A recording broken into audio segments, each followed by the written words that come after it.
মিঠু মিঠু, বাহ দারুণ কথা বলতে পারো তো। আচ্ছা মিঠু, তোমার গুরুদেব কোথায় আছে বলো তো? ওই তো ওই তো। কি গো, আমার মিঠুর সঙ্গে কি কথা বলছো? তুমি তোমার সাথে কথা বলবে না, তাই তোমার পাখির সাথেই কথা বলছিলাম। ভীতু কোথাকার।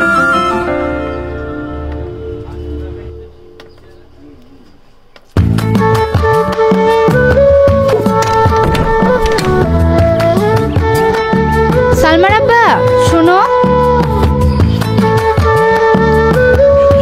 কদিন ধরে তোমাকে একটা কথা বলবো বলবো করে বলতে পারছি না। কেন বলো। শাহিন ছেলেটা না খুবই ভালো, আর আমাদের সালমাও ওকে পছন্দ করে, তাই আমি বলছিলাম। হ্যাঁ, কদিন ধরে আমিও তাই ভাবছিলাম, সালমার সঙ্গে বিয়েটা দিয়ে ও না আমার বাড়িতেই থেকে যেত।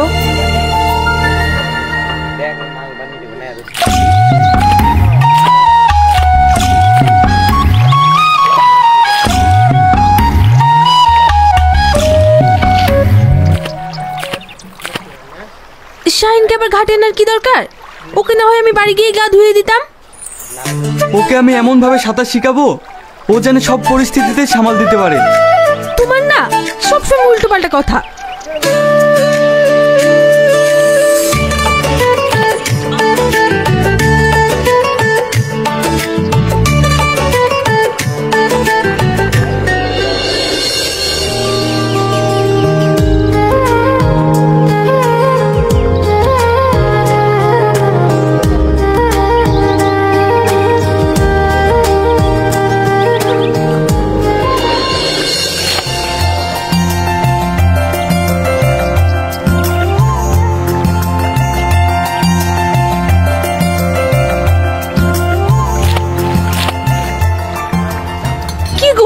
ওর হাত পা বেঁধে কি করছো? ছেলেটাকে মেরে ফেলবে নাকি? আরে না গো, আমি ওকে অন্য টেকনিক শেখাচ্ছি, তুমি দেখবে। যেমন বড় ভাই তেমনি তার ছোট ভাই। ঠিকই আছে, তাতে আসো, আমি আবার তোমাদের খেতে দিয়ে অন্য কাজগুলো করব।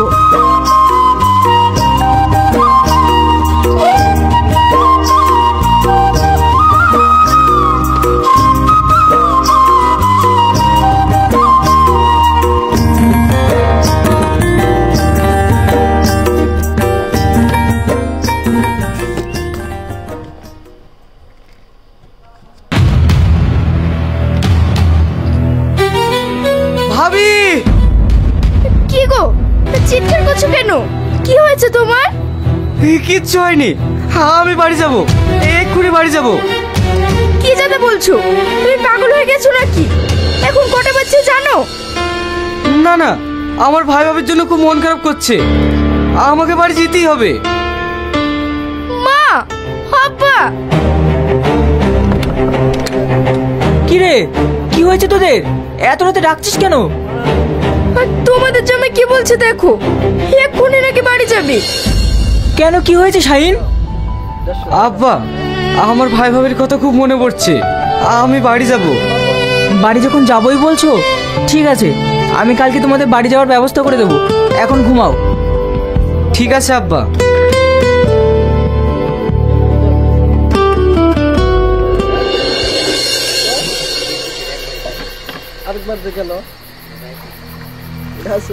এত রাতে পার পাবো তো?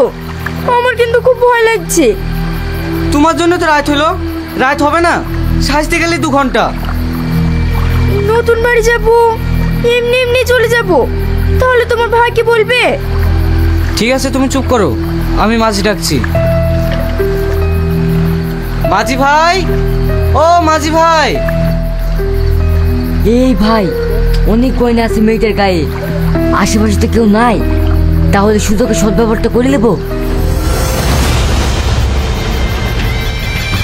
তুই চুপ কর, খালি গয়নাটাই দেখলি, মালটা দেখলি না। ঠিক আছে, তাহলে তুই মালটা নিস আর আমি গয়নাগুলো নেবো। চুপ কর, আগে উঠু।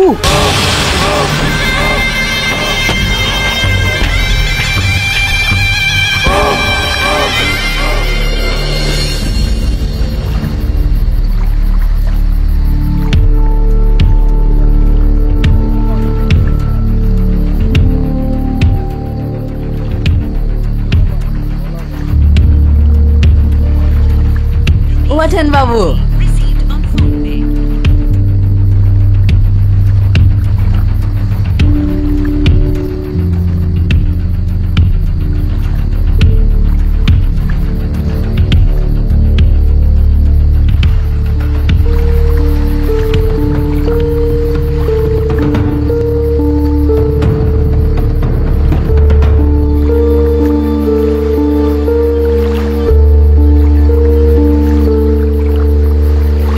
এই কনে কোনো খুলি দে। আপনার কি করছেন? চুপ, হাত পা বেশ নড়তে ফেলে দে তো, মাছের খাবার হয়ে যাবে।